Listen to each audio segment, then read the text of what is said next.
사람이 더불어 산다, 함께 산다. 얼마나 중요한지 몰라요. 비록 남편이 세상을 떠났고 두 아들이 먼저 죽었지만 두 며느리가 같이 있으니 견딜만한 거예요. 그러나 베들레헴으로 돌아가다가 생각하니 장래가 창창한 새파란 새내기들인데 평생 갑으로 살게 하는 것이 어머니의 사랑이 아닌 걸 깨닫고 돌아가라, 친정으로 돌아가서 새남편 만나 위로받으며 살라고 강건하지요. 아니, 우리는 어머니 떠나지 않을 거예요, 어머니 백성에 같이 갈 거예요 하지만 아니야, 내가 언제 결혼해서 애를 낳아서 길러 너희들 신랑감 만들겠니? 그건 아니다, 돌아가라. 그때 오르바는 믿음이 약했는가 봐요. 울고는 어머니하고 작별 입맞춤을 하고, 어머니 죄송합니다, 건강하세요. 그리고 무거운 발걸음으로 돌아가는 거예요. 아직 걸어가는 모습이 보이는데 룻은 어머니가 가슴이 반이 텅 비는 것 같잖아요. 가는 거 보고 고독해 하잖아요. 그러니까 룻이 어머니를 붙잡는 거지요. 그때 나오미가 너 동서도 자기 백성, 자기 신들에게 가지 않니? 너도 동서의 뒤를 따라 가라. 만일 가면 지붕이 애로운 참새가 되잖아요. 아마도 룻이 같이 갔으면 나오미는 며느리들이 보이지 않는 때가 되면 털썩 주저앉아 통곡하고 다리에 힘이 없어 베들레헴으로 돌아갈 수도 없을지도 몰라요. 룻 눈마저 가면 나오미가 어떻게 살겠어요? 근데 룻은 어머니, 저를 돌아가라고 강건하지 마소서. 어머니 가시는 곳에 나도 가고 어머니 머무시는 곳에 나도 머물겠습니다. 어머니 백성이 내 백성이 되고 어머니 하나님이 내 하나님이 되십니다. 어머니 돌아가시는 곳에 나도 죽어 같이 묻힐 거예요. 내가 죽는 일 애로 죽는 일 밖에 어머니를 떠나면 하나님 내게 벌을 내리시고 더 내리시기를 원합니다. 이거는 굳게 결심한 거지요. 내 일생을 어머니께 바쳤다는 거지요. 내 일생을 어머니에 살겠다는 거죠. 내 일생을 어머니 고독을 이루하기 위해서 내가 살겠다는 거죠. 얼마나 거룩해요. 얼마나 향기롭고 얼마나 아름다워요. 어떻게 그렇게 귀한 아름다운 마음을 품을 수 있어요? 나오미가 얼마나 기뻤겠어요. 그래서 베들레헴으로 그 며느리를 의지하고 온 거지요. 마을 사람들이 그때 보리배를 추수 때인데,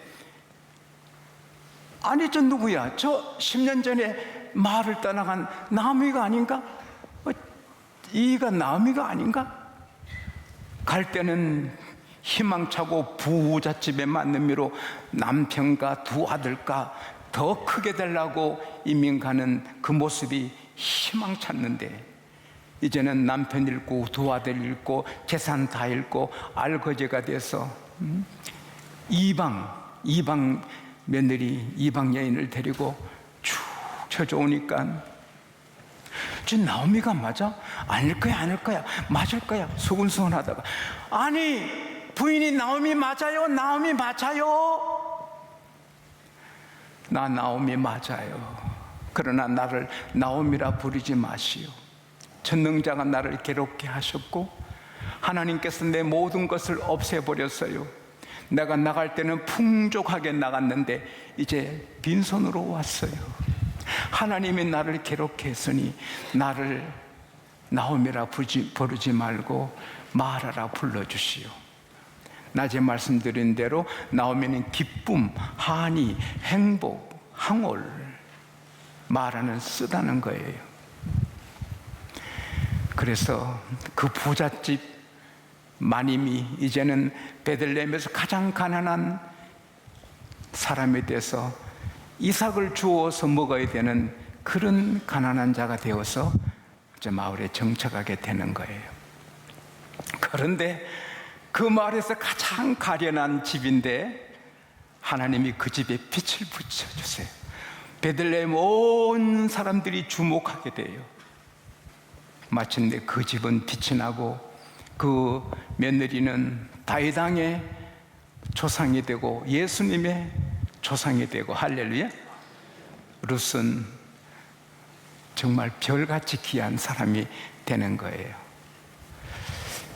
사람이 생각에 나오미 인생은 끝났는데 하나님의 계획은 아니에요. 나오미를 피어나게 하고 룻은 남편 잃고 끝난 것 같은데 더 빛나게 해주세요. 할렐루야.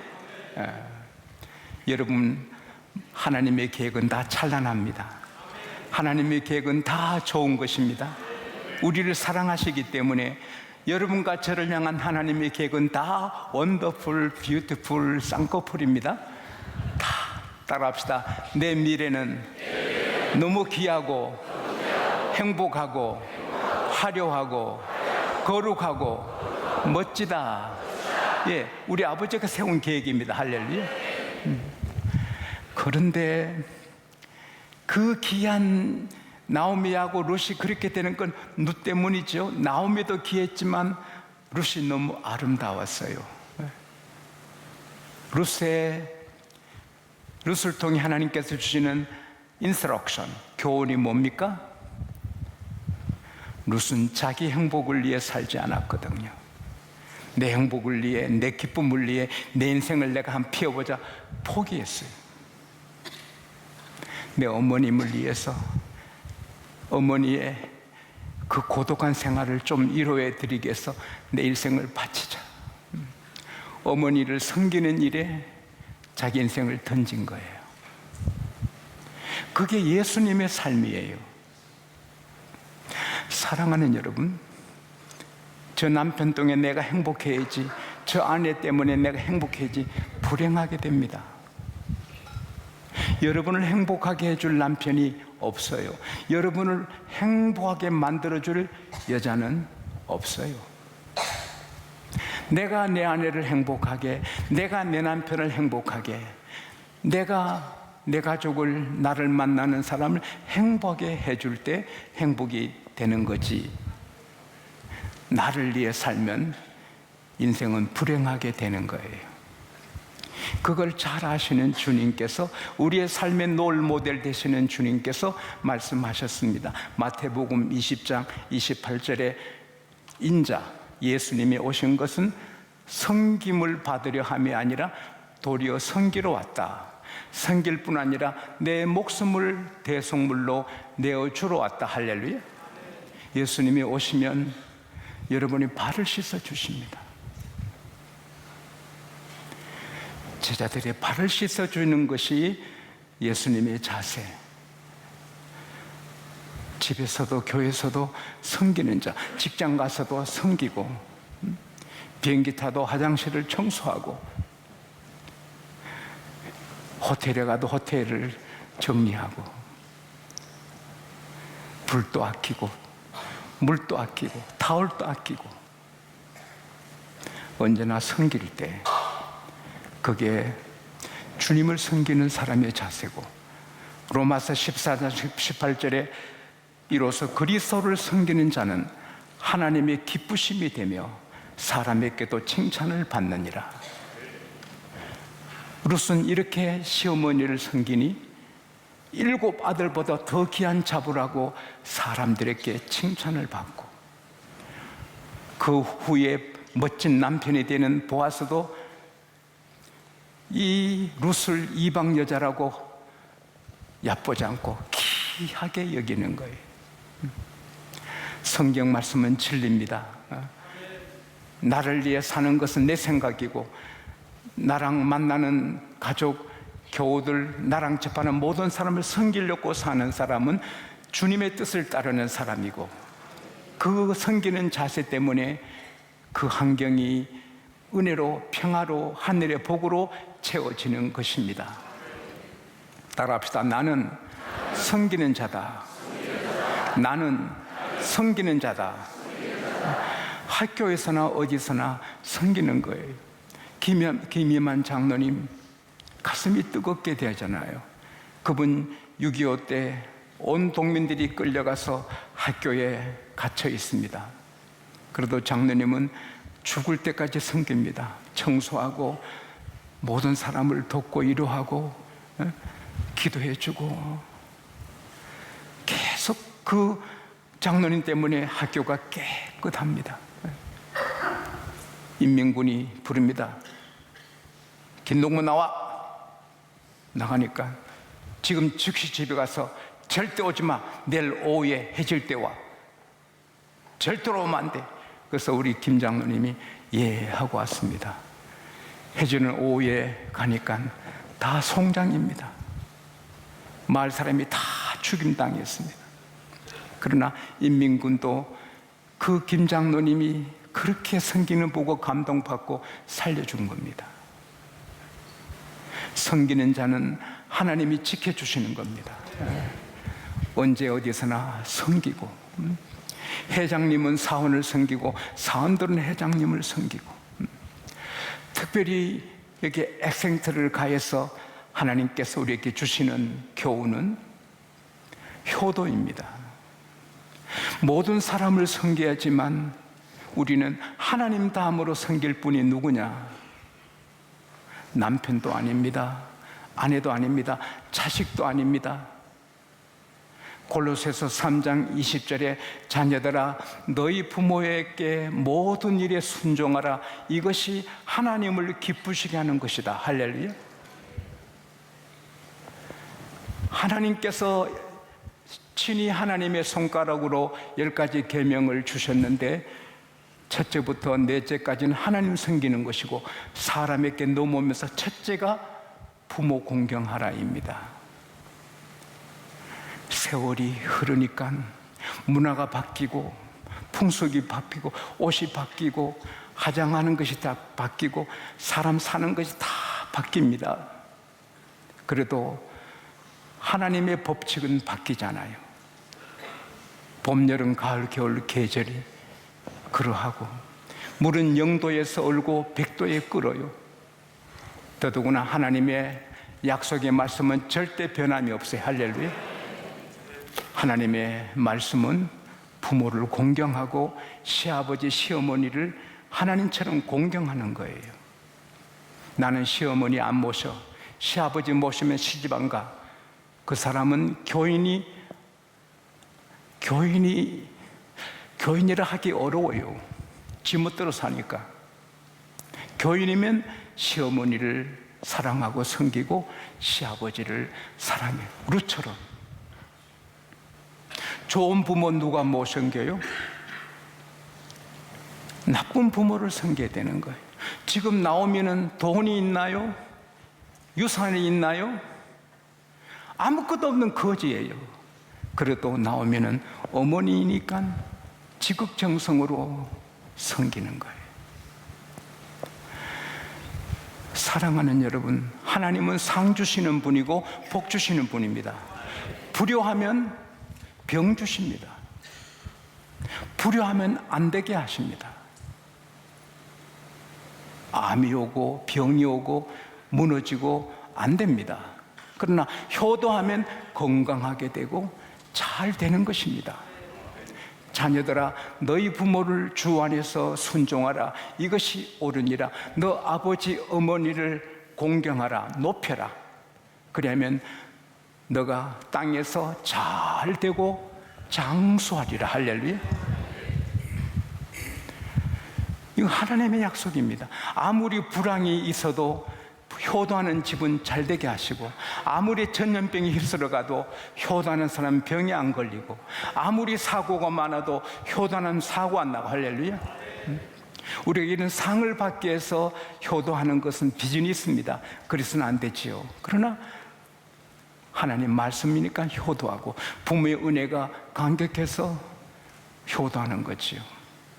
저는 오후에도 설교 준비하다가 효도에 나오니 엄마를 많이 불렀고 많이 울었습니다. 눈물이 흐르더라고요. 어머님은 저를 길러주시고 낳아주시고 그랬는데, 나오미는 눕을 놓은 것도 아니에요. 길러준 것도 아니에요. 다 큰 처녀가 시집 온 것뿐이에요. 근데 남편이 약해서 죽었어요.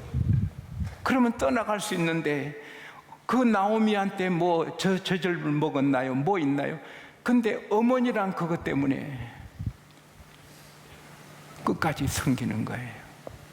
이 나오미를 공주보다 더 귀하게, 여왕처럼 하나님은 높여주시는 겁니다. 할렐루야. 효도해야 됩니다. 효도하고 살아야 됩니다.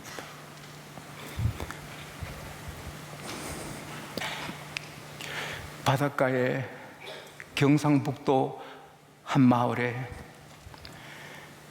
임진왜란 때 막 일본군들이 마을을 습격하면 힘 좀 쓰는 남자는 다 죽이고, 할머니, 할아버지, 애들은 살리고, 젊은 여자들은 다 끌고 밀밭으로, 보리밭으로 갔습니다. 남자는 죽고 여자는 유린을 당하는 겁니다. 그 소문이 퍼져서 이놈들이, 미안합니다. 이게 일본 떠나가는데, 일본 사람들이 쳐들어오면 다 숨고, 특별히 예쁜 여자들은 다 창고에 들어가고 숨습니다. 근데 한 모 부인은, 한 씨는 나이 31살인데 동네에서 최고 미인이었습니다. 근데 일본 군대가 막 습격할 때 자기 시아버지 계시는 방 앞에 딱 서 있습니다. 일본 군인이 미인을 보고 좋아서 들어오는데,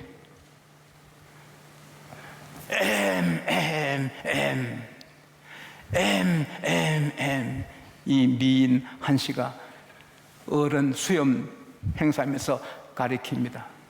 그래서 일본 군인이 방문을 여니 병들어 쓰러져 계신 시아버지가 있습니다.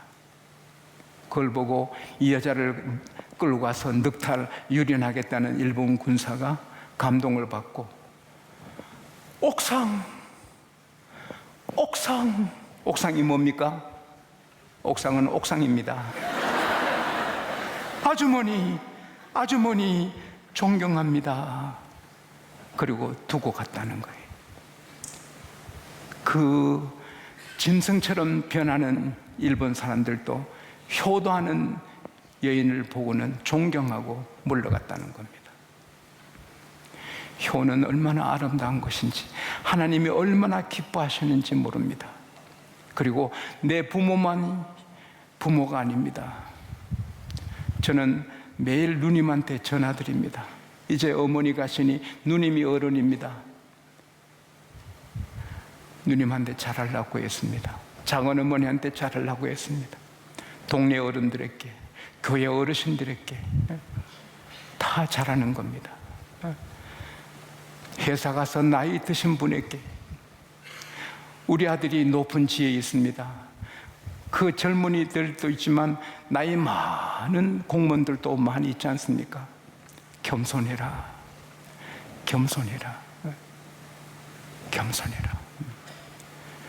길 가다 노인 만나도 섬기고, 또 교인들은 목사가 믿음의 아버지입니다. 예, 아멘 안 하는 거. 아이고, 목사님 참 얼굴 두껍다. 어떻게 저렇게 말하나. 아니, 그건 칼빈이 말했어요. 목사님은 믿음의 아버지다. 아버지로 생각하는 게 좋습니다.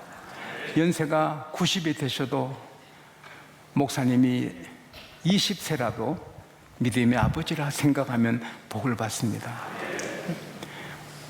우리 미국인들이 나오셔서 예배를 열심히 드렸을 때 가끔 저를 미군 부대 식사에 초대했습니다. 그게 아주 높은 미군들이 다 같이 식사하는데 저를 소개하는 분이 하는 말이, 이분은 내 영적인 아버지다. This is my spiritual father. 내 믿음의 아버지다. 그리고 소개를 하더라고요. 그냥 목사님 할 때는 막 할 수 있지만 내 아버지인데 하면 함부로 못 하잖아요. 근데 그게 자기의 복이 되고 교회의 복이 될 줄로 믿습니다. 부모를 기쁘게 하는 방법이 있더라고요. 몸의 그 스킨십, 몸으로 이렇게 자주 신체적으로 접촉하는 게 효도랍니다. 며느리가 시어머니 이렇게 팔 이렇게 끼고 걷고, 일주일에 몇 번이라도 등을 두드려 드리고 팔 만져 드리고 다리 만져 드리고, 목욕탕 같이 모셔서 등 밀어 드리고, 일주일에 한 번이라도 얼굴 마사지 해주시고, 아주 이렇게 많이 쭈글쭈글해서 화장품도 많이 들어가지만 어머니도 90이 넘으셔도 이렇게 마사지 주면 좋아서 기뻐하시거든요. 그리고 음식 먹을 때 특별한 반찬 해서 드리고, 특별하고 참 이쁘고 맛있는 건 어머니 이거 특별한 거예요 하고 입에 직접 넣어주고, 그렇게 하는 것이 부모를 기쁘게 하는 거라고 합니다. 우리는 부모도 기쁘게 하고 모든 어른들도 기쁘게 하지만 우리의 참 아버지 하나님이십니다. 할렐루야. 하나님께 효도해야 되는 것입니다. 하나님을 근심시키지 말고. 자식이 6명입니다. 다 기쁘게 합니까? 신경 쓰게 하고 걱정 끼치는 자식도 있지 않습니까? 기쁘게 하는 자식이 있지 않습니까? 예수님은 요한복음 8장 29절에 나를 보내시니가 나와 항상 함께 하시도다. 내가 그의 기뻐하신 일만 행함으로 나를 혼자 두지 아니하셨도다. 효도는 부모를 기쁘게 하는 거잖아요. 잠언 23장 25절에 너 부모를 기쁘게 하며 너 낳은 어미를 즐겁게 해드리라. May your father and the mother be glad. May see who gave you birth. Rejoice, rejoice. 기쁘게 해드리라.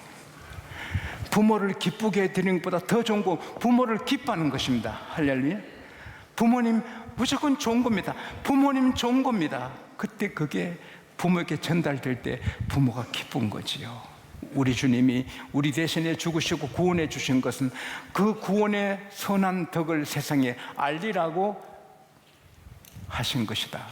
그래서 우리의 사명은 계속 주님을 자랑하고 알리는 것입니다. 그러면 그 다음 생에는 걱정할 필요 없어요. 이 나오미에게 효도하는 누세 생애가 쫙 펴집니다.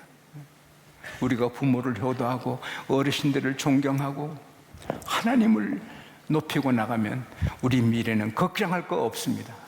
하나님이 빛나게 찬란하게 높이 세워주실 줄 믿습니다. 오늘의 루시 되시기를 축복합니다.